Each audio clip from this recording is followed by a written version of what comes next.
Russian cosmonaut are aboard a Soyuz spacecraft 160 feet atop a Soyuz booster, ready to launch a little less than an hour from now at 6:12 a.m. Central Time or 5:12 p.m. local time in Baikonur.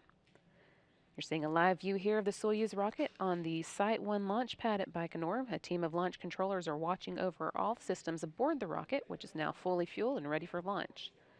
No issues have been tracked throughout the day, which began with fuel and oxidizer loading at 1:12 a.m. Central Time or 9:12 a.m. at the launch site, and loading completed about 2 hours later.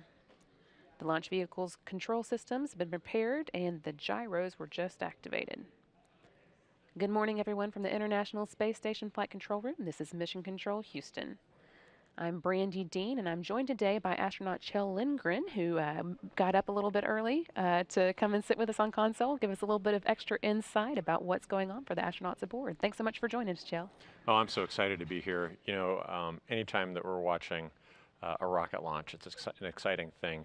But a human spaceflight rocket, and then, in my case, a really good friend and fellow classmates, Serena Anand and Alex Gerst. Really excited to be here to see this launch. Great, I'm excited too. Would you be up and watching anyway? Oh, absolutely. So happy to be here in Mission Control with you to do it. All right. Well, thank you so much. Along with the flight control teams around the world supporting the space station program, here in Mission Control, a team is watching over the Expedition 56 crew and station systems and is preparing to support the increase from 3 to 6 crew members later this week with the addition of NASA astronaut Serena Auñón-Chancellor, Russian cosmonaut and Soyuz commander Sergei Prokopyev, representing Roscosmos, and ESA astronaut Alexander Gerst. These three are about to begin a planned 34.5 orbit flight to the International Space Station, with docking scheduled approximately 2 days later at 8:07 a.m. Central Time, 4:07 p.m. Friday in Moscow, where colleagues, friends, and family of the Soyuz crew are going to be watching the events unfold. So, as you mentioned, Jill, that Serena and Alex are your classmates, and so you've been training all along with them for years now. What does it feel like to see, especially Serena, with it's her first time going up, getting ready to launch? Well, it is. It's really exciting. I mean, such an exciting day for all three of them. And of course, Alex flew in 2014. He was on a flight that launched about a year before I did, and so it was a lot of fun to see him fly. But really for Serena now, and then Sergey, the excitement that is associated with the launch for them and their families. And it's such a great group of folks. All three of them are terrific crew members. So the Soyuz flight is going to be amazing, and their space station flight is going to be incredible as well. Do you or other astronauts, do y'all give them tips going into launch day on what to expect, what to be ready for? Yeah, absolutely. You know, we definitely want to provide them with kind of how the days that run up to launch, what they're going to look like, just so that they're able to anticipate the fit checks that we have to do, the suit tests, and when there's some downtime and when they can expect to be busy. Just having that insight is very helpful as you're approaching launch day. Because Alex has done this before, I know that he has also just been coaching his crew all along, and it just helped things to go smoothly, and it makes it a lot of fun. And I'm sure that's done intentionally, right? You always have somebody who's done it before on the flight. Well, I think as much as possible, it's good to have a veteran flyer on the flight to, again, just kind of give you a heads up as to what's going on. But of course, in the past, there have been flights where all three crew members have been rookies, and that is certainly the case in our space program as well. But as much as possible, we like to have a veteran flyer as a part of the group to provide that leadership and insight. Do you remember any advice that was particularly helpful to you going into launch? You know, it's really funny. There's a lot of ceremony associated with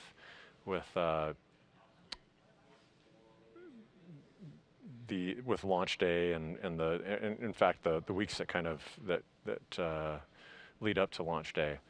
And one of those instances is when we were out in Star City getting ready to leave Star City for Baikonur, the 2 weeks that we spend out in Baikonur prior to launch. And there's a departure breakfast, and many of the cosmonauts that live in the local area will come and wish us farewell. And and so during our departure breakfast, Alexei Leonov, the first human to do a spacewalk, was at that departure breakfast, and he pulled my crew aside to give us some tips in preparation for our launch. And they specifically had to do with what to do if you started to feel a little motion sick. And he just recommended that we keep our heads very still and just look around with our eyes. And it was just a very surreal moment to be standing there talking with this guy who's a revered hero in Russia.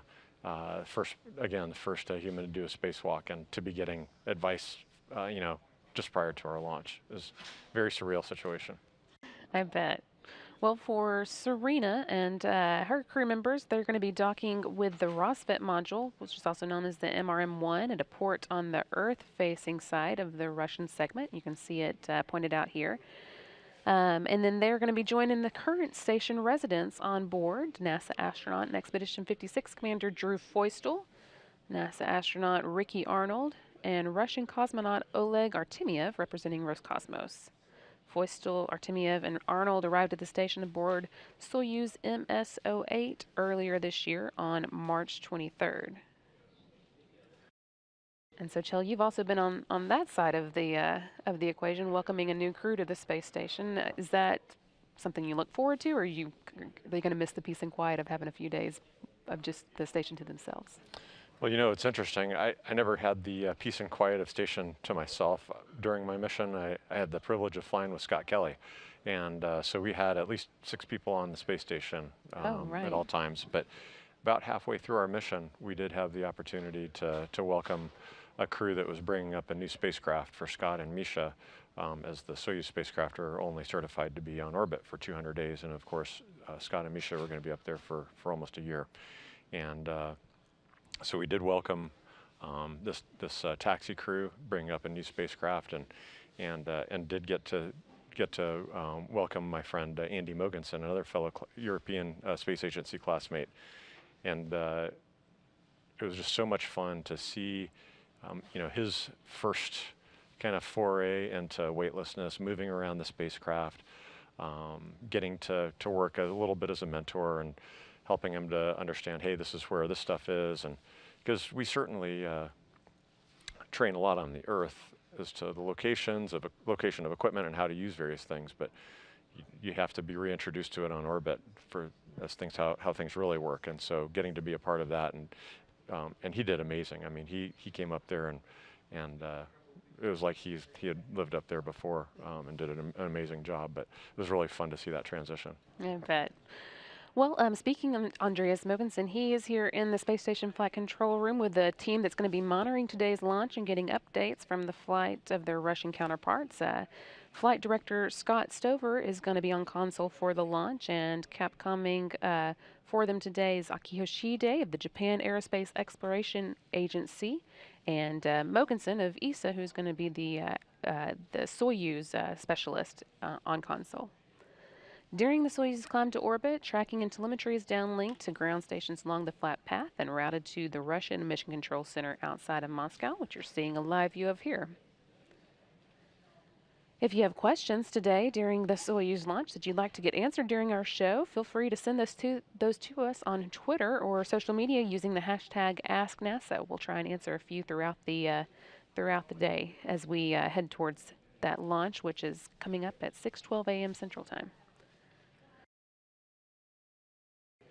We have one spaceflight veteran and two first-time space flyers launching today aboard the Soyuz MS-09 spacecraft to the space station.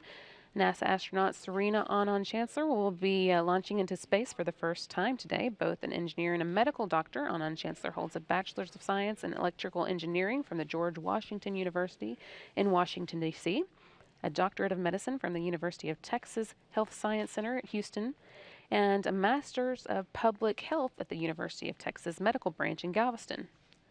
Employed under the UTMB Wiley Bioastronautics contract as a flight surgeon at the Johnson Space Center in 2006, she spent more than 9 months in Russia supporting medical operations for the space station crew members in Star City. And then she was selected as an astronaut candidate in NASA's 20th astronaut class in 2009. During her time with NASA, Auñón-Chancellor spent 2 months searching for meteorites as part of an expedition to Antarctica. She served as an aquanaut aboard the Aquarius underwater laboratory during the NEBO 20 undersea exploration mission, certified as a space station Capcom, and handled NASA medical issues for both the commercial crew and International Space Station operation branches. She's going to serve alongside Russian cosmonaut Sergei Prokopyev, who will be also making his first trip to space today. He was born in Ekaterinburg and entered into Raskova-Tambov Military Pilot School in 1992, soon transitioning to Balashov Military Pilot School. He graduated with a bachelor's degree as an engineer pilot in 1997 and served as an aide to aircraft commander in Air Force military units located in the cities of Orsk and Ryazan. And in 2007, he served as commander of the Tu-22 M3 aircraft, later as commander of a 52D Air Group of a heavy bomber regiment in Kaluga region, and then became commander of an air group of the 121st Bomber Regiment of Tu-160 strategic bombers in 2009. Selected as a cosmonaut candidate in February of 2011, he qualified as a test cosmonaut in August of 2012 and served as a backup crew flight engineer for Expedition 4546 in 2015 and as a backup crew Soyuz commander in Expedition 5455 in 2017. Now a member of the Prime crew, he's going to serve as a space station flight engineer and as a Soyuz MS-09 commander. Alongside Prokopyev will be ESA astronaut Alexander Gerst, who will be making his second trip into space today. Born in Germany, Gerst is a geophysicist and a volcanologist with a diploma in geophysics from the University of Karlsruhe, Germany, a master's degree in earth sciences from the Victoria University of Wellington, New Zealand, and a doctorate in natural sciences at the Institute of Geophysics in the University of Hamburg, Germany. Selected as an ESA astronaut in May of 2009, he joined ESA in September 2009 and reported for duty alongside Auñón-Chancellor as a member of the 20th astronaut class here at JSC. He completed his astronaut basic training in November 2010 and then traveled to space for the first time aboard Soyuz TMA-13M in May of 2014. He became part of the space station crew as a flight engineer with Expedition 4041, and then on October 7th, 2014, conducted his first spacewalk and locked 6 hours and 13 minutes outside of the space station. Gerst is going to serve as an Expedition 56 flight engineer and later this year will accept handover from Drew Feustel to assume the role of space station commander for Expedition 57. Again, I'm Brandy Dean, and I'm joined here in Mission Control by astronaut Kjell Lindgren, and we're going to be answering a few of your questions on social media. You can send those in to us as using the hashtag AskNASA, and we'll take a few of those a little later.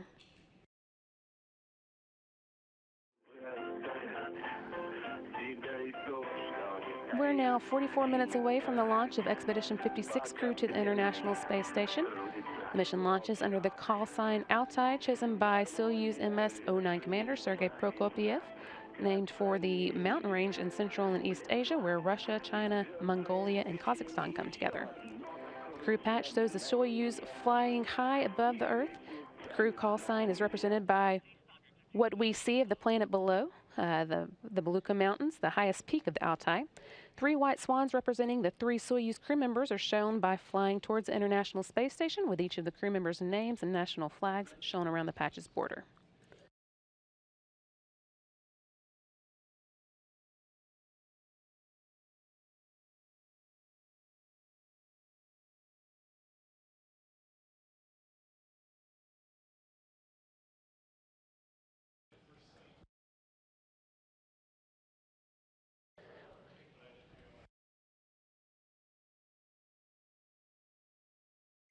This now is a live view of the Soyuz on the launch pad in Baikonur. We are again about 42 minutes away from the launch with a liftoff scheduled for 6:12 a.m. Central Time or 5:12 p.m. local time.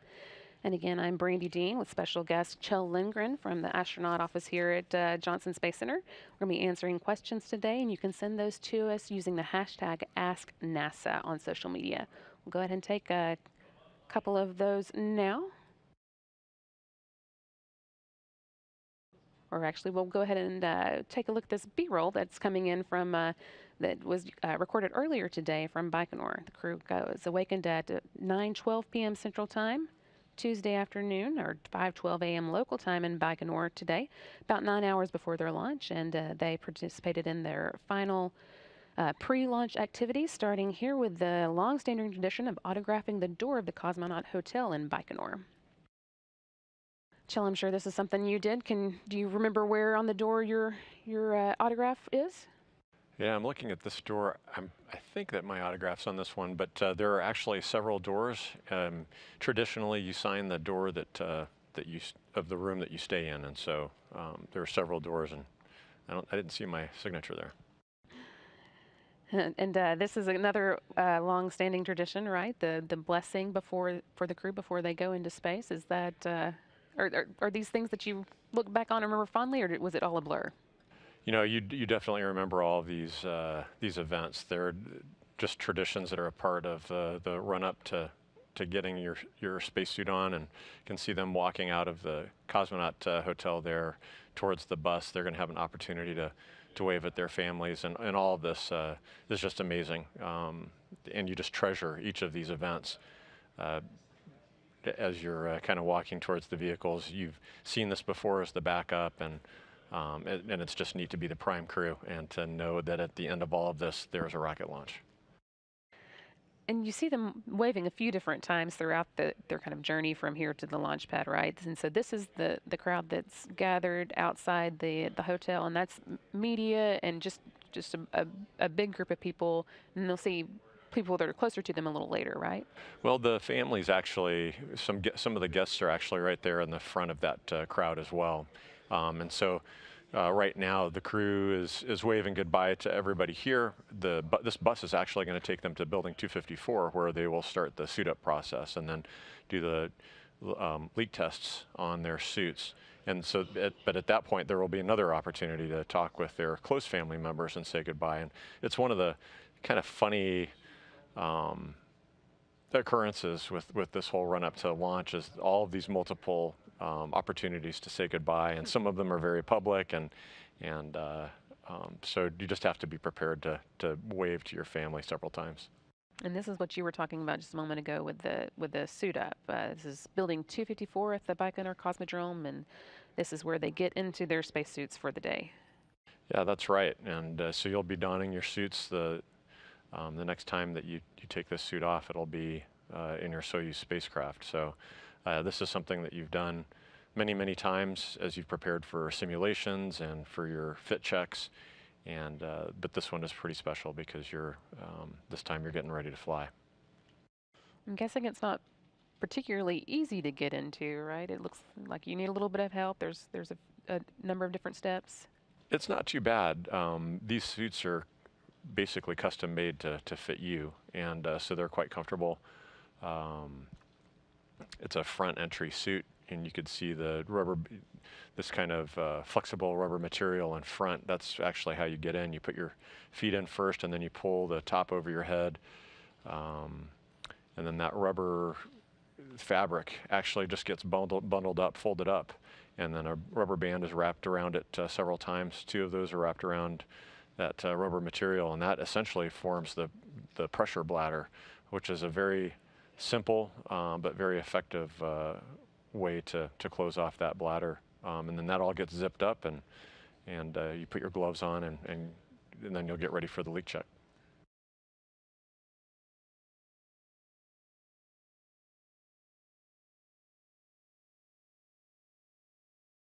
It's a really neat thing to see your spacesuit for the first time. So, you know, to see your name on a spacesuit, to see the American flag there, it leaves you a little bit speechless. Looks like Alex is a GoPro that he's carrying along with him there. Who all is in the room with you at this point? So the technicians that are responsible for the suit, we typically will have management. Our management will just be standing off in the corner. The backup, the astronauts who are backing, the crew that's backing up your crew will be in the periphery somewhere as well, watching this process. And So there's not a lot, and then the flight surgeons. There's not a lot of people, but definitely familiar faces, and that's very comforting as you're getting ready to fly. I would imagine. And then once they've all got the suits on, they do a leak check, and that's to make sure that if it needed to be airtight at some point during launch, it would be, right? Yeah, that's correct. The purpose of these suits is really to be used in emergency. There's no time during a nominal flight where these suits are inflated and necessarily holding pressure. They're really only come into play in the event that you lose pressurization within the capsule, and so then the suit serves a purpose to provide a breathable atmosphere, or in the event of some other, maybe smoke in the cabin where you would want to have a pure atmosphere to breathe. And the helmets are sealed up during launch and other dynamic periods of the launch. And the leak test is done just to make sure that all the seals are working. And there's our backup crew. I know you mentioned they do this kind of in preparation for their own launch to get an idea of what to expect. Yeah, they sure do. And actually, that backup commander is Oleg Kononenko, and he was my Soyuz commander during my mission back in 2015. And so it's fun to see familiar faces there. Of course, joining Oleg is David St. Jacques, a Canadian astronaut, and then Anne McLean, one of our NASA astronauts in the 2013 class. And so fun to see them as they're kind of going along their own journey as the backups for this particular launch. And what's really exciting about that is that it means their launch is only about 6 months away.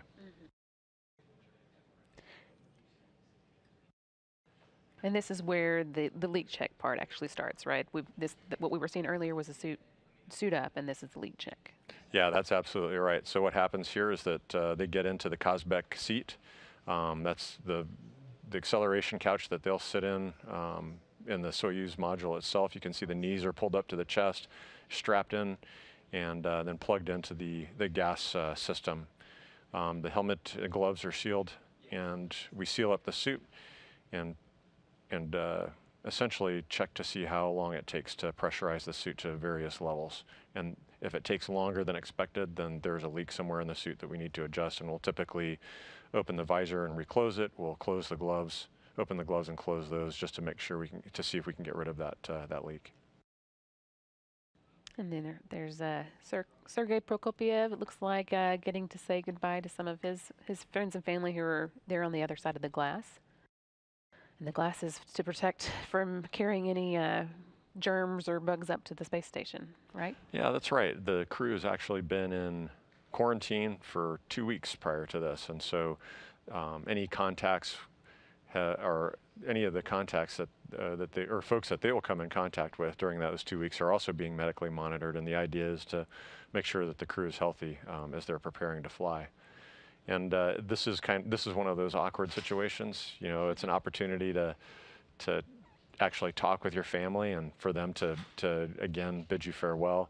But you're sitting there facing them for a good 15 minutes. But the cameras are right there over your family members' shoulders, and they're catching everything that you're saying. And so, you know, there's not a whole lot that you want to share with the entire world at that point. That makes sense. But it's very fun to see your family, and so for myself, I actually coached my kids. I said, hey, okay, when we're sitting, you know, and we have the glass between us, I want you guys to ask me questions about my spacesuit, just so that we have something to talk about to kind of fill the air during that time. That makes sense. So we saw Alex Gers doing his checkout, and looks like now Serena Auñón-Chancellor is getting into place for her leak check. That'll be the last of the three, and then she'll get to move over to the glass as well and talk with her guests there. Yeah, that's right. So she's doing her leak check here. You can see that she has control of the valve on the front of her spacesuit and is actually controlling the pressure within the spacesuit itself. And looks like she had a good leak check. So now she joins her crewmates and has the opportunity to talk with her family again through the glass here. Those checks always seem to go pretty smoothly. It doesn't ever seem like there's anything that would slow down launch or anything like that. I guess they've done this enough time over in Baikonur that it's a fairly well-oiled machine. Yeah, absolutely. And typically, if something's not something goes wrong with a leak check, one of the gloves has been seated incorrectly, or there's a hair that crosses across the visor seal, and so it's just a matter of opening things up and then shutting them again and redoing the leak check. And of course, the suit techs take great care of these suits so that they're in good shape and ready to go on launch day.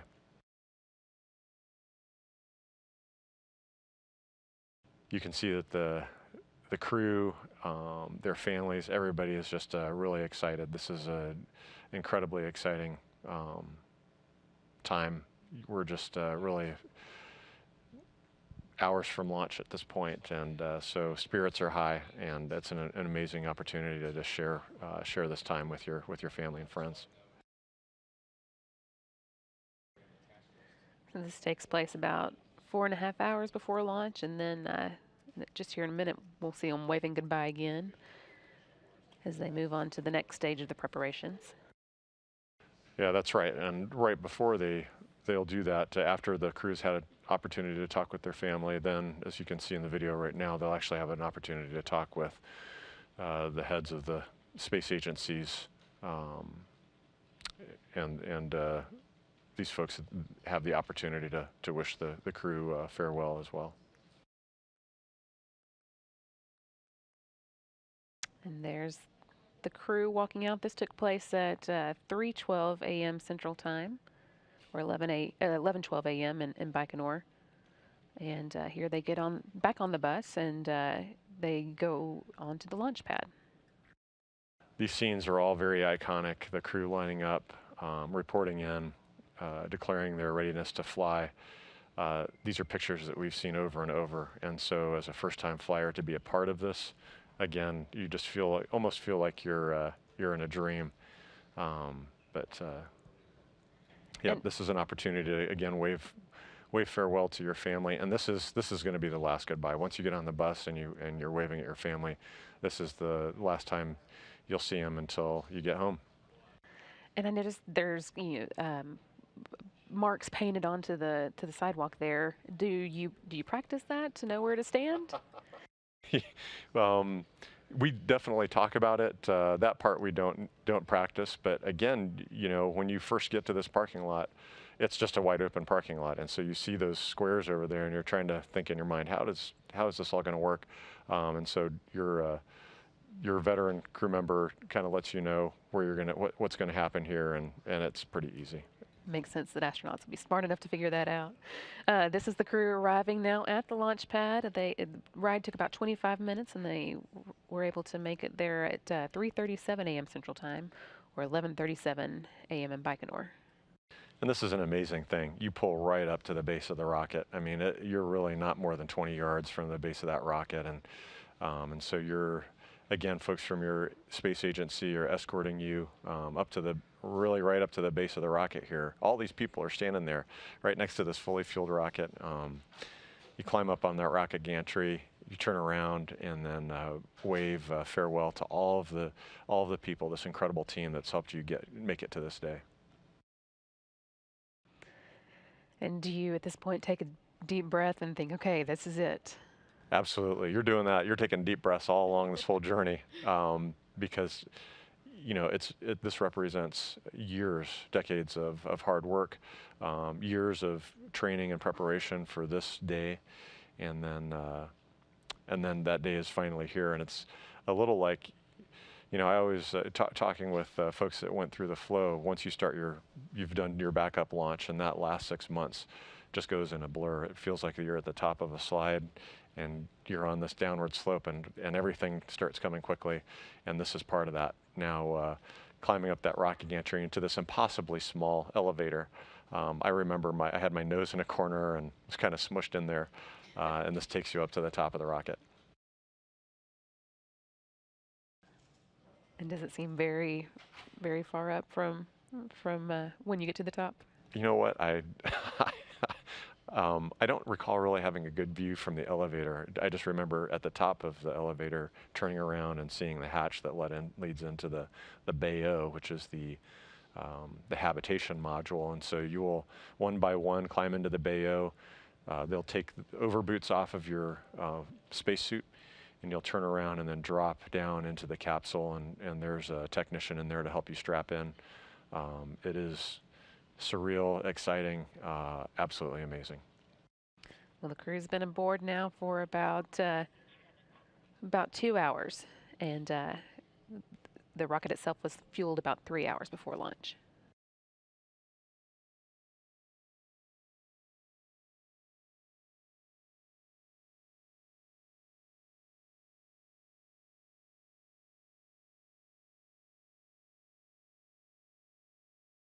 On the sides of this Soyuz rocket are two extra designs. The first is an image celebrating 2018 as the 20th anniversary of the first element of the space station, Zarya, which launched on a Russian Proton rocket in November of 1998. And the second graphic is a logo for the World Cup soccer tournament, which is hosted this year by Russia and scheduled to begin in about a week.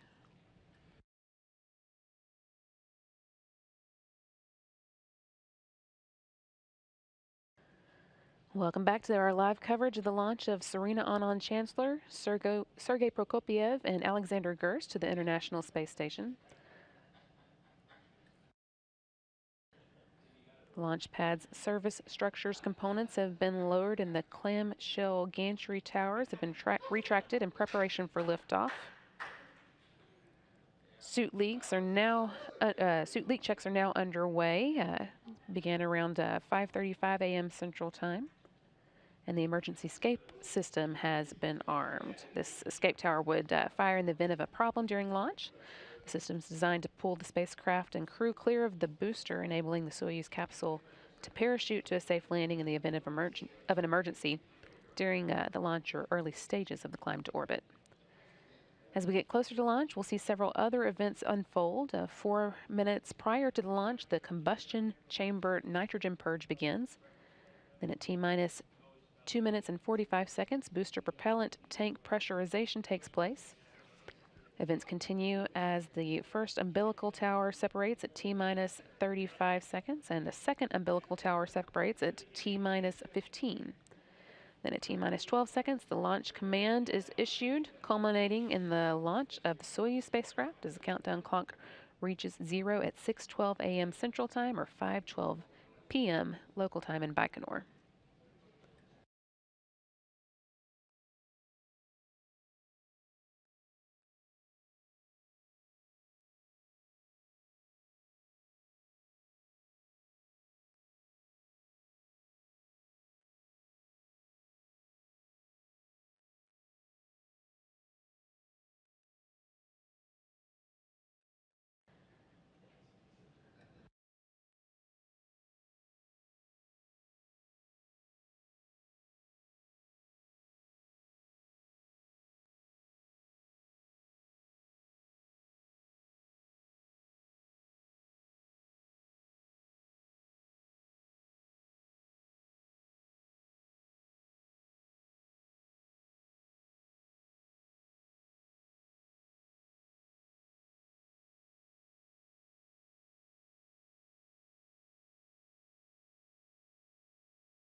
During the climb to orbit, tracking and telemetry from the Soyuz vehicle is downlinked to ground stations along the flight path and routed to the Launch Control Blockhouse near the launch pad in Baikonur and to the Russian Mission Control Center outside of Moscow, which you're seeing here.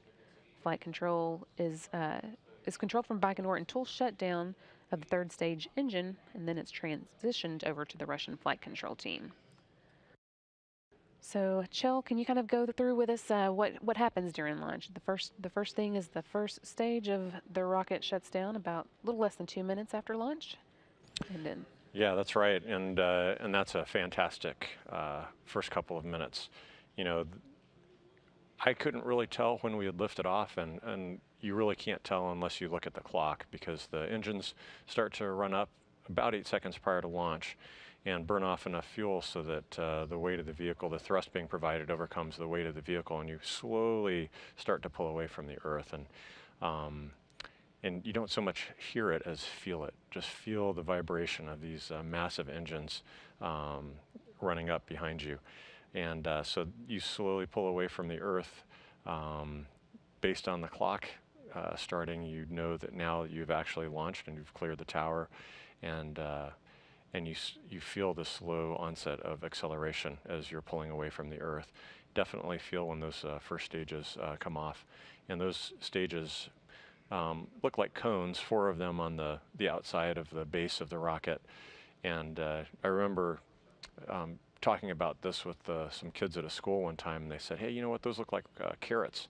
And those are actually named Markovy, which is the Russian word for carrots. Oh, And so they had it right. They had it right. All right. Well, then once they do get to orbit, they have a few things they have to do. They oversee the programmed activation of a sequence of program activation sequence of a variety of systems just before the spacecraft passes out of range of the Russian ground systems. And that includes the spacecraft's power supply system, its radio communication system, and the critical motion control system. Then during the first orbit around the Earth, after they reach space, the Soyuz will automatically execute the first 2 of several orbital adjustment burns planned to get the vehicle's path fine-tuned as it makes its way to the space station. And that arrival to orbit is really identified by shutoff of that 3rd stage, and that's one that you definitely feel is not quite as dramatic if you've watched Apollo 13 and the crew kind of getting slammed forward in their straps, but you definitely feel a quick deceleration. You do get pushed into your straps, and then we have a little toy that's hanging there called the Nevesomosti indicator, which is weightlessness indicator, typically a little stuffed animal. And as soon as that starts to float around, you know that you've made it into low Earth orbit, and that's super exciting. Do you have time to take that in, or do you have to get right to work? Oh, you definitely have time to take it in, and you'll I don't know what these guys will do, but there's kind of a spontaneous celebration. We kind of high-fived, and it's really an opportunity to look out the window. But you do have to stay on timeline. You have to be paying attention to your procedures and address the transition to orbital operations. That sounds really great.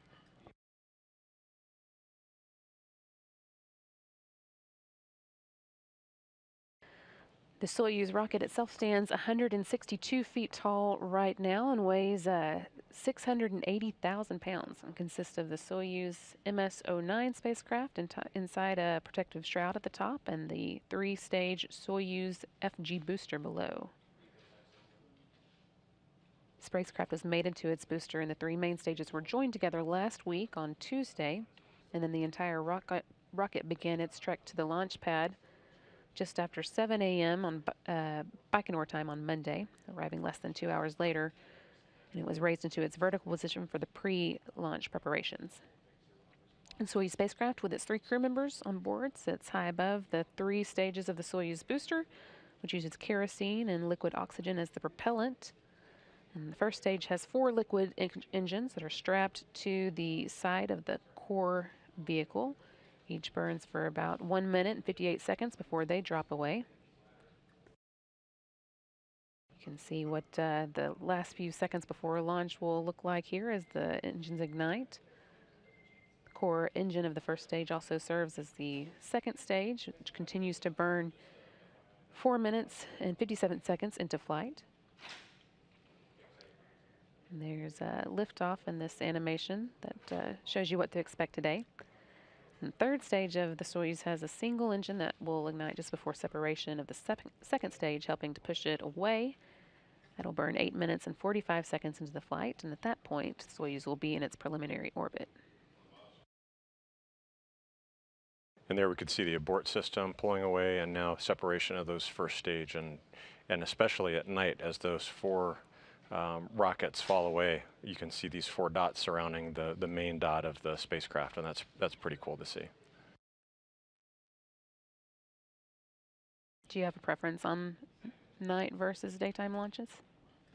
I think that I would be that we are all happy with any launch. Anytime you can go to space, huh? But a night launch is pretty spectacular. Well, once it does get to orbit, the Soyuz MS-09 spacecraft is scheduled to dock to the space station in about 2 days, 34 and a half orbits after today's launch. That planned 2-day rendezvous will culminate with a June 8th docking at the space station's Rosvet module at 8:07 a.m. Central Time, or 4:07 p.m. in Moscow, where Russian and American dignitaries, guests, and family members will be watching the events unfold from the Russian Mission Control Center just outside Moscow.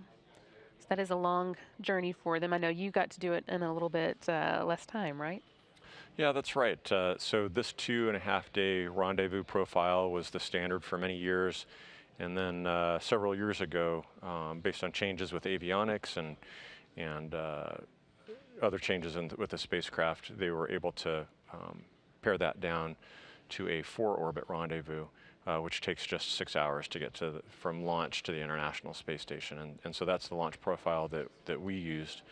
I think there are several of my colleagues who did the longer profile, and I think it has pros and cons. The longer profile allows you to spend, a good amount of time in this very small vehicle, and that's kind of a neat experience. You're in the tiny Soyuz spacecraft along with the habitation module, and you're living in there for a couple of days and really get a sense of what it's like to be in a small spacecraft for a long period of time, and really kind of a throwback to the Mercury and Gemini days, as well as in the Apollo days as well.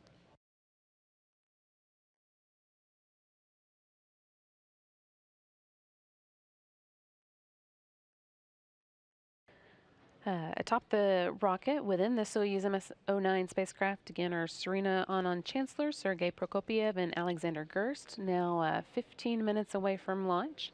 The whole Soyuz spacecraft is 23.5 feet long and weighs 15,650 pounds, comprised of 3 modules. The descent module, situated in the middle, contains the customized seats for the crews. And does this look familiar to you, Chell? Absolutely. You can see that it looks like pretty cramped conditions in there, but it fits 3 people perfectly. We spent a lot of time in there during simulations, and of course, quite a bit of time in there on our way to the International Space Station. We saw the seats, and I guess these are the control panels that the crew has access to? That's correct, yep. And you become very familiar with all of those buttons, fuses, valves, and switches over the course of your training, so that by the time that you're flying, your actions within the crew module are really second nature. And then it also has the life support systems, the batteries for reentry and landing, and the parachutes and soft landing rocket engines that slow the Soyuz down just before touchdown in Kazakhstan. There are also 8 hydrogen peroxide thrusters located on the module that are used to control the spacecraft's orientation or attitude during the descent until parachute deployment. And it has guidance and navigation and control systems to maneuver the vehicle during the descent phase. And then getting a view through its hatch, looking into the orbital module. That's at the top and connects to the descent module via that pressurized hatch we just saw open. It's where the crew has a little bit of room to move around during the flight to the space station, a volume of 230 cubic feet, which probably is smaller than it sounds, right? That's a pretty small space, but when you combine that with the Soyuz, it's not a bad amount of volume for 3 people for 2.5 days. And, Really? and that orbital module definitely adds to that habitable volume. And it's a location where you've got the toilet, where your food is stored, you have access to water, and it's a good place to stretch out. And then that's also where the docking mechanism is, as well as the antennas that help the space station, or the Soyuz, hook up with the space station. And then the propulsion module houses the oxygen storage tanks, the main engine, and the attitude control thrusters, avionics and communication and control equipment. The propulsion portion of this module handles all the orbital maneuvers, including those needed for the rendezvous with the space station and the deorbit burn at the end of the spacecraft's mission. And then before they are deployed, the 2 solar arrays are folded up against the body of the propulsion module, which separates from the descent module after deorbit burn, along with the orbit module. And the solar panels themselves span almost 35 feet. The entire spacecraft serves not only as the crew's transport vehicle to and from the space station, but also as the emergency return vehicle in the event that the crew should have to leave the space station unexpectedly.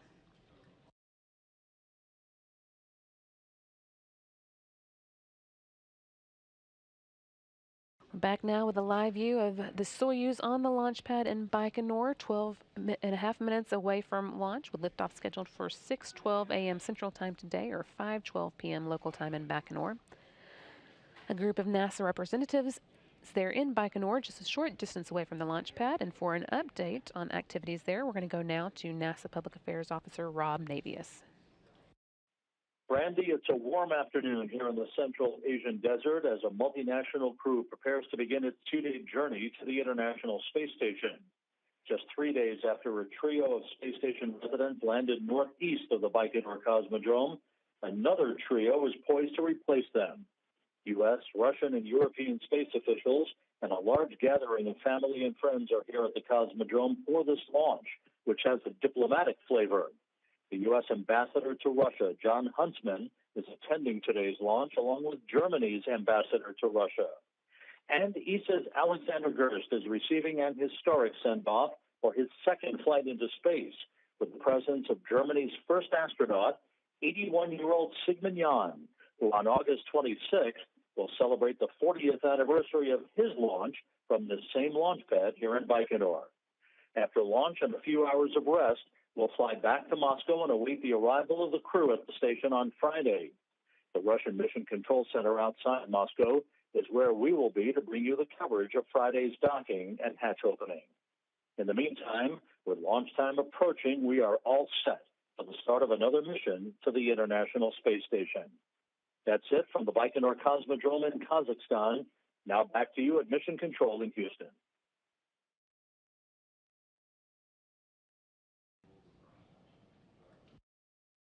That again was Public Affairs Officer Rob Navius, who is on site there in Kazakhstan.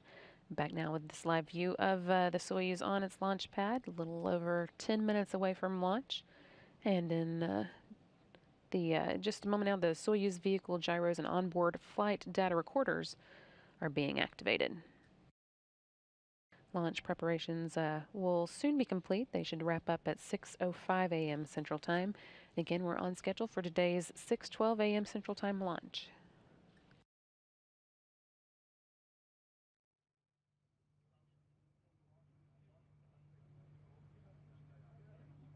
Now the crew has been in the capsule almost for 2 hours at this point, and I can tell you that 2 hours is a long time to be on your back with your knees pulled up to your chest. But there's a period of time where you're just kind of waiting, and the crew actually has an opportunity to choose a couple of songs that they want played during this time while they're waiting. And so I thought a lot about the music that I wanted to have played. And but as it turns out, you have in your mind what this is going to sound like. You're sitting in the capsule, going to listen to songs that are very meaningful for you. And we have a great view here of Serena sitting in the right seat, waving at the camera. Absolutely, that's a great view. But the funny thing is, as they start to play the music, you quickly realize that this is being played through your comm and audio headset, which is not a high fidelity, so you could barely even make out what the song is that's being played. But it is a lot of fun sitting there sharing your favorite songs with your crewmates. You could see that Serena was in good spirits there, very excited. Had a big smile. Yeah, big smile on her face, and I'm just so excited for her and Sergey and Alex. Just now, a little over 8 minutes away from launch. So at this point in the countdown, the Soyuz first and second stage engines are ready for launch, and telemetry has been received from the rocket. Everything going well and moving on time towards today's liftoff at 6:12 a.m. Central Time.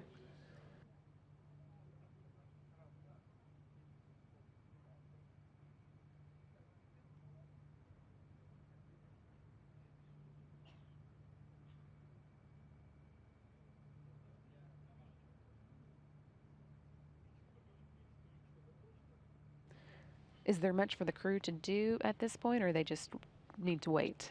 At this point, there's not a whole lot for them to do. So you've spent a good part of that 2 hours doing leak checks on the suits, looking at the pressures within the tanks in the vehicle, pressure checks within the vehicle itself. And so at this point, you're kind of waiting, and there's annotations within the flight data file that identify, okay, at this time you need to check this, but really for the past 10 to 20 minutes they've just kind of been sitting there. What's the backup crew doing at this point? Well, the backup crew, after they drop the prime crew off at the base of the rocket, they climb onto the prime crew's bus. It's the first time that they ride in the prime crew bus, and then that is driven back to where the families and friends are standing to watch the launch. And so the backup crew gets to watch the launch right there with the family and friends of the prime crew, which is really neat. And if you can't actually be on the rocket, that's probably a pretty good place to be. It's a great view. You know, for those who have seen a shuttle launch in the past, you're actually much closer during a Soyuz launch, surprisingly close, and so it's just a phenomenal experience to watch this vehicle lift off, to feel the pressure waves coming away from it, to feel the sound, and hear the sound, and then to just see this bright light clawing its way up into space. 6.5 minutes away from launch. The pre-launch operations are complete at this point. LJ1 copy, everything is nominal.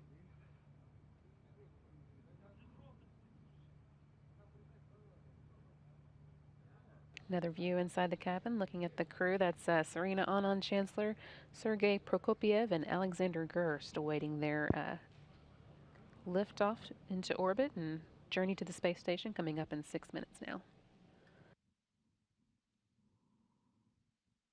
Looks like a beautiful day there in Baikonur. Doesn't look like there's a really thick cloud layer above, so the folks that are out there in the field should have a pretty good view of this launch as the vehicle climbs up into orbit.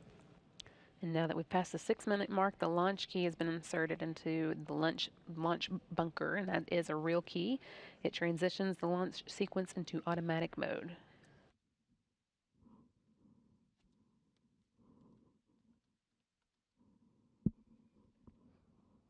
I would hate to be the guy responsible for the key. Forgot the key.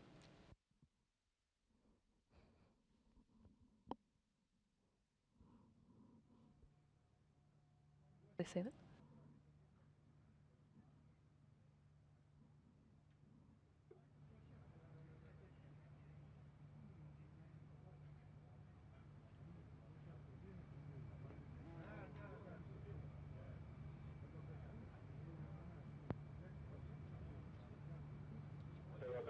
Less than 5 minutes to go now until launch. The onboard systems have been switched to onboard control.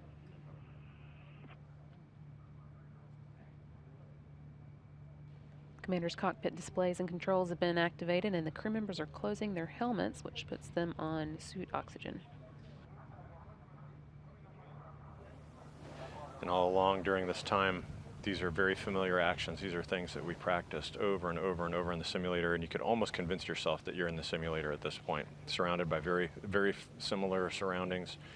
But the pace is starting to quicken up here, and you know that you're headed toward launch here shortly.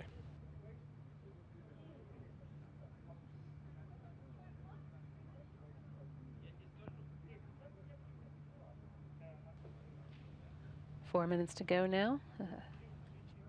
Fuel lines and other elements of the rocket engines are purged with nitrogen to fireproof them by removing vapors of fuel and oxidizer.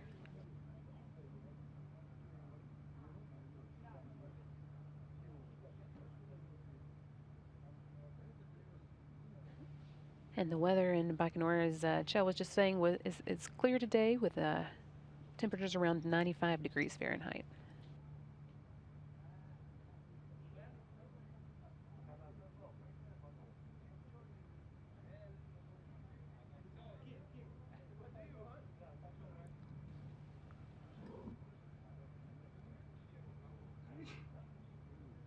At this point, the crew is just kind of making some final glances at the control panel, checking their procedures, making sure everything's ready to go, and just reflecting on this amazing experience that's about to happen.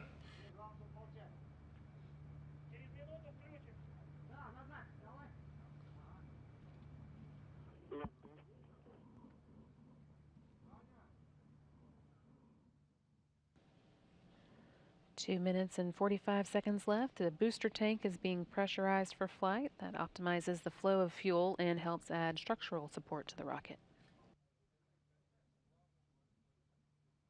Does the crew get notices that these things as they are checked off, or are you aware of them? There's definitely communication that's constantly going in between the vehicle and the launch team, letting them know as they achieve all of these different milestones.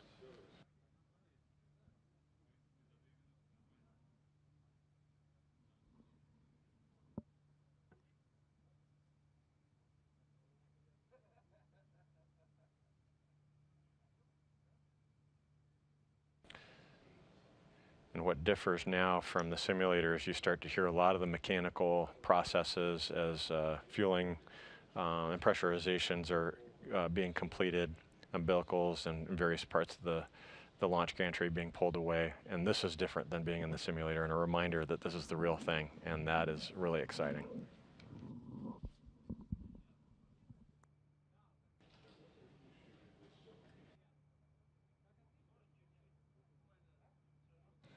One and a half minutes to go now. Ground propellant feed has been terminated at this point. Still on schedule for launch at 6:12 a.m. Central Time.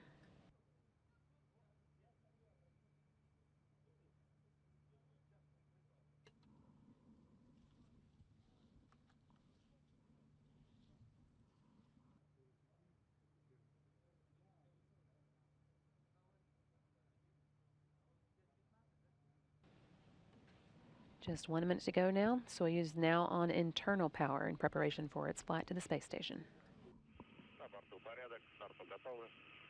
Everything is nominal on board, ready for launch.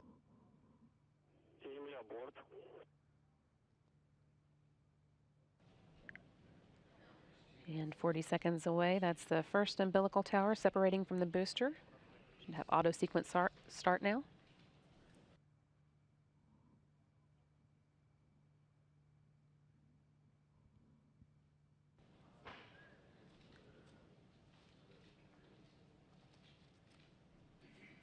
Twenty seconds and counting. The ground umbilical to the third stage has been disconnected. And there's the second umbilical tower now separating. We're 10 seconds from launch. Oxygen. 5, 4, 3, 2, 1. See the engines igniting there. And liftoff of Soyuz MS-09 carrying Serena Auñón-Chancellor, Sergei Prokopiev, and Alexander Gerst to the International Space Station for a 6-month stay to Everything is nominal. complete research on board the space station. 20 seconds. Good nominal. of us here on the Earth as well as in space. We're fine.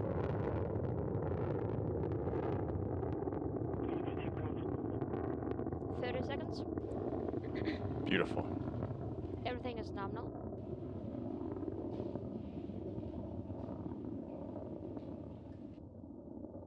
Still getting good views of the Soyuz as it pulls away from the launch pad in Baikonur. Everything's And launch stable. took place at 6:12 a.m. Central Time, right on schedule. Everything 50 going seconds. according to plan so far as the Soyuz delivers 930,000 pounds of thrust from its four Everything is nominal. boosters and single engine. The first stage of the Soyuz measures 68 feet in length and 24 feet in diameter, burning liquid fuel for the first Pitch 2 minutes and your 6 seconds of flight. Roll. Everything is nominal. And now 1 minute and 12 seconds and counting into the flight. Velocity is about 1,100 miles per hour.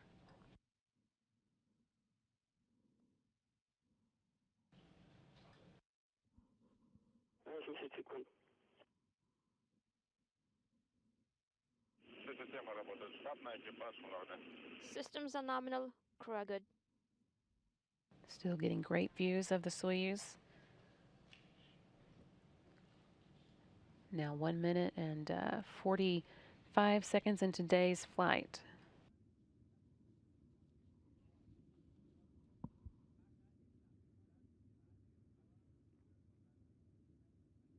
One minute and 56 seconds. The escape tower is jettisoned at this point.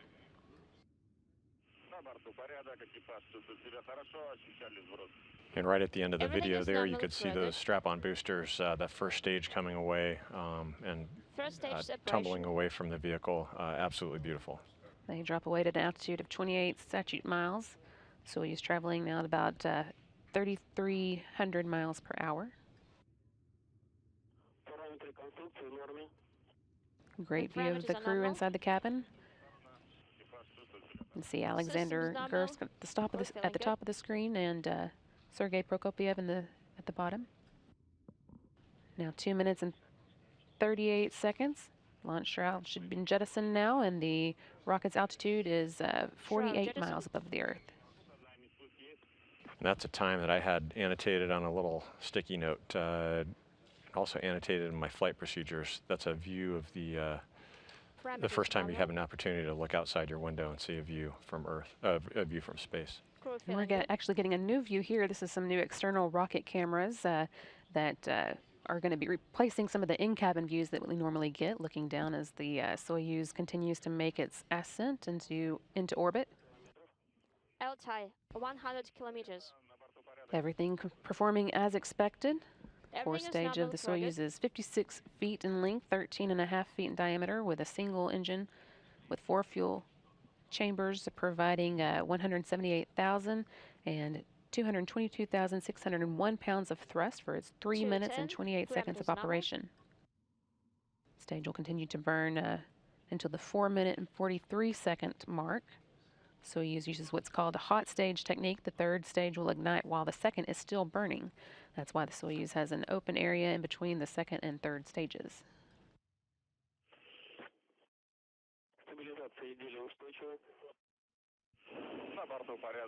Everything is stable. How fast does this go by for the crew Crew are inside feeling the good. inside the Parameters capsule? nominal. This goes really quickly, and during this time, you're feeling the constant onset of G-forces getting up to even up to 3.5, 4 Gs at some points. It's pretty comfortable, though.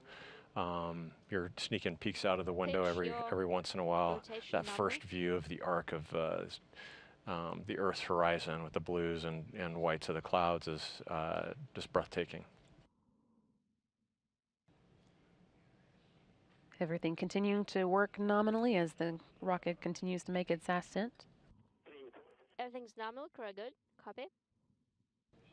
And 4 minutes and 44 seconds into the flight, the third stage is now igniting, and the second stage will be shutting down. And the core booster also separating at an altitude of 105 miles above the Earth. Second stage separation. Second stage separation's been confirmed. Everything is We're good. actually Crew are seeing fine. some of those panels falling away as that second stage separates. And so at this point, Soyuz is being propelled by a single engine, the Soyuz third stage. That provides 67,000 pounds of thrust and will burn for 4 minutes and 2 seconds. So it's amazing to feel, again, the vibration of those engines pushing you into orbit. One of the things that really surprised me was these very discrete corrections as the rocket begins to pitch over and gain horizontal velocity, and it felt like just these very discrete bursts from directional 340, rockets. parameters It nominal. was like ka-chunk, ka-chunk, ka-chunk. It wasn't like this just smooth arc, but with these very Everything's discrete good on board. impulses to actually Crew are push fine. you over into this horizontal pitch, and so just a really, really cool experience. And that's not something you get to kind of feel beforehand or expect. Yeah, that's right. So even Your during our pitch roll simulations, as we simulate a nominal. launch, you don't, of course, get to 360 experience the seconds. G-forces or what the engines are going to feel like. Just about 6 minutes and 20 seconds into the launch, everything continuing to go nominally. Inside the Soyuz again, we've got Serena Auñón-Chancellor from NASA, Alexander Gerst from Third ESA, stage and Sergei thrusters Prokopiev, working all good. making their way to the International Space Systems Station over the nominal. next 2 days. Crew are great.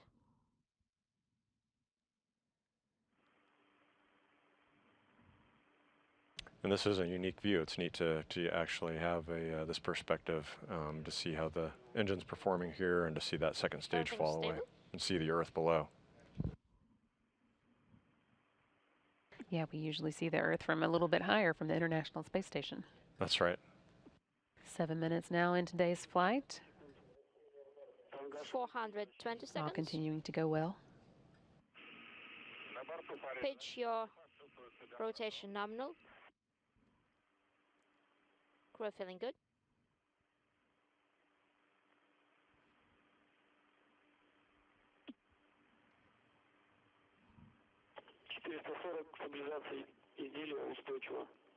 440. Everything's stable. 7 minutes and 30 seconds now into today's flight. The velocities for the Soyuz now almost 13,500 miles an hour. Once the third stage delivers Soyuz to orbit, and the module is separated, a series of pre-programmed commands will be executed to prepare the Soyuz for orbital operations.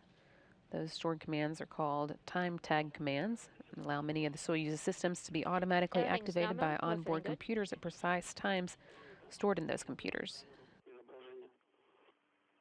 And right now the crew is just enjoying the ride, but they're monitoring very closely how the vehicle is performing, and just monitoring systems as they're approaching third stage cutoff.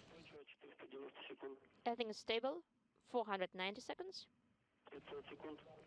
500 seconds.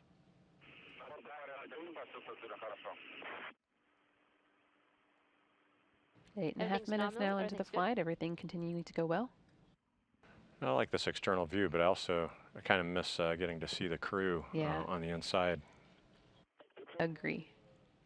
520.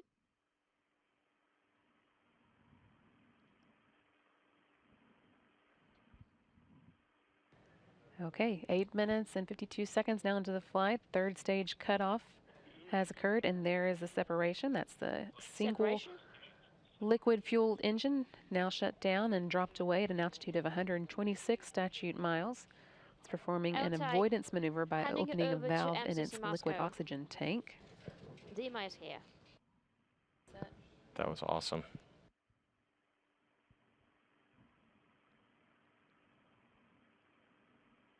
And we have confirmation.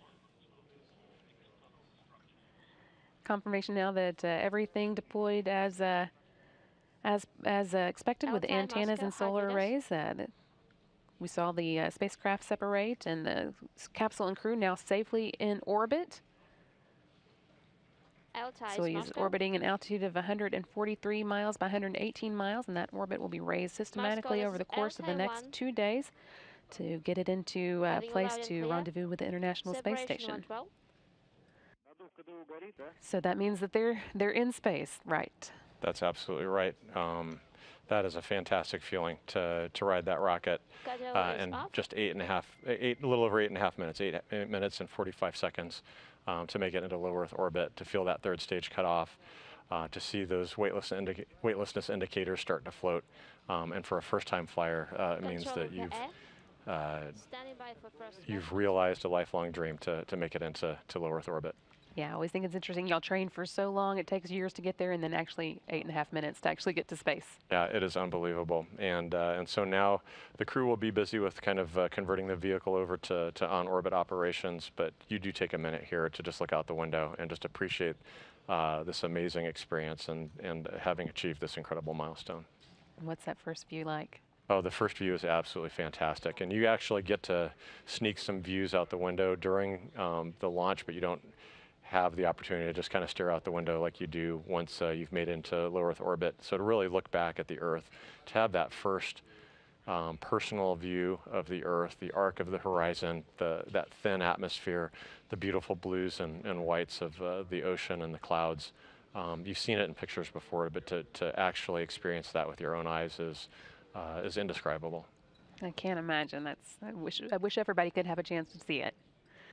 Okay, so again, Serena Auñón-Chancellor, Sergei Prokopyev, and Alexander Gerst are now in orbit, ready to begin making their way to the International Space Station over the next 2 days, and launch did occur as expected at 6:12 a.m. Central Time. Control of the spacecraft from here on out will be overseen by the Russian Mission Control Center outside of Moscow.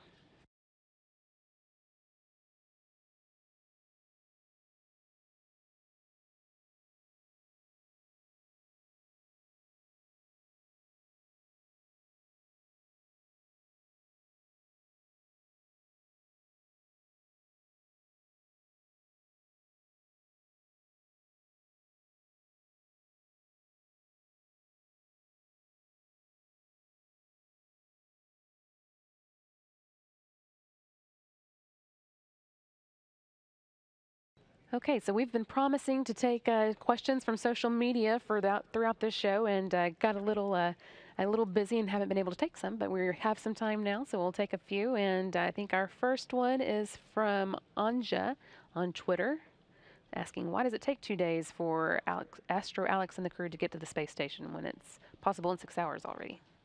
That's a good question, and I'm a doctor, not a orbital mechanics scientist, but my understanding is that essentially because we had the space station, its orbit and phasing addressed to allow the recent return of the crew, it's just the current position of the space station right now made the launch window such that they had to use this long rendezvous profile instead of the shorter profile that we've kind of become used to.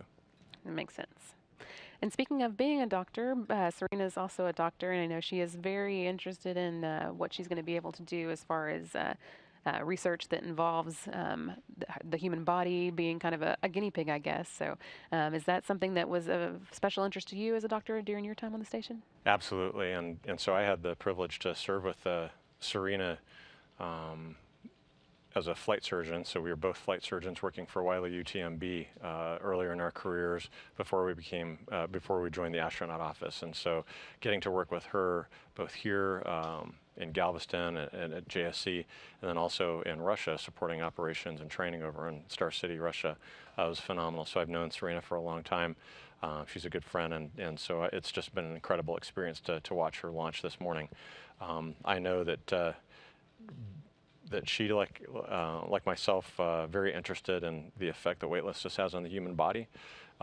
That's part of our training, aerospace medicine, how to support the astronauts that we're flying and the various changes that occur. And so I know this is very exciting for her to have worked with these problems in the past, but now to get to experience them, to truly understand how weightlessness feels and how it affects the human body. I know that she's very excited about really about these 6 months ahead. So you guys don't mind being guinea pigs? Not at all, not at all. It's it's an amazing opportunity to be a guinea pig. All right, well, let's take another Twitter question. This one, I think, coming up next is from Sonia Wagner, asking, or wishing the crew a safe journey, and then also asking, will they manage to tweet while they're on their way to the space station? Yeah, we do not have internet access from the Soyuz, unfortunately. Maybe someday in the future we'll get that upgrade, but typically we're not able to tweet until we get to the space station and we have access to the high data rate communications from the space station. I'm sure that when we do hear from the crew via Twitter that they'll have a lot of exciting experiences to share. I'm sure they will. Okay, next up from Dominic. Does the crew have any work to do during the flight, or is everything controlled by the ground? Well, much of the flight is automated, but certainly the role of the crew is to monitor, and there are some functions that only the crew can perform within the vehicle. They'll be in communication with the ground on a regular basis, just getting updates from the ground and providing the ground with updates as well. But they don't have much of a scientific program during this flight. A good part of it is just enjoying the ride. Not a bad activity, right? Not at all, not at all.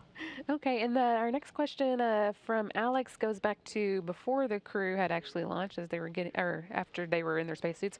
Asked if there were any superstitions they observe, and he mentions eating peanuts. I'm not sure about that one. Yeah, I don't know about any peanut superstitions, but there are certainly traditions that we engage in. Many of them have to do with things that Yuri Gagarin did during his first flight. And so there are various traditions that we observe, like signing the door and the blessing from the priest. And it's really such a joy to participate in all of that. You know, we are guests, partners, and the Russian culture of spaceflight. They have a long history and many successes. And so getting to be a partner in that, to be a part of that and experience all of those things that lead up to flight is, you know, including training in Star City and living and working in Baikonur. It's just amazing. I guess we're getting ready to begin launching from here on U.S. soil again soon with our commercial partners, SpaceX and Boeing. Are there any traditions that you'd like to see carried over or that you'd like to start? Well, you know, I've got to see some shuttle launches early on in my astronaut career, and then as a flight surgeon as well. And I'm familiar that, I don't know if it's recent astronauts would do this, but certainly back in the early days that there was a tradition of steak and eggs for breakfast, and that sounds pretty good to me. So I'd love to see that tradition reinstated. Okay, and next up we are going to go take a look at some of the replays of today's launch. Those are coming up next here on NASA TV.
Faltan pocos segundos para que la nave solar complete su viaje hacia el espacio con la misión número 56. Solamente unos segundos para disfrutar todos de este gran momento. Los motores están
That was a few great replays of today's launch of Serena Auñón-Chancellor, Alexander Gerst, and Sergei Prokopiev from the Baikonur Cosmodrome in Kazakhstan at 6:12 a.m. Central Time.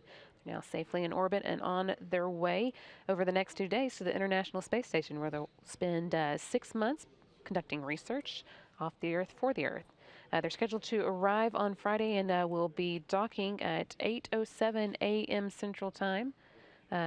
You'll want to stay tuned in the meantime for a video file of some of the launch activities coming up at 9 a.m. And then tune back in on Friday for the docking activities. That will begin kicking off at 7:15 a.m. Central Time in preparation for that docking, which will take place at 8:07.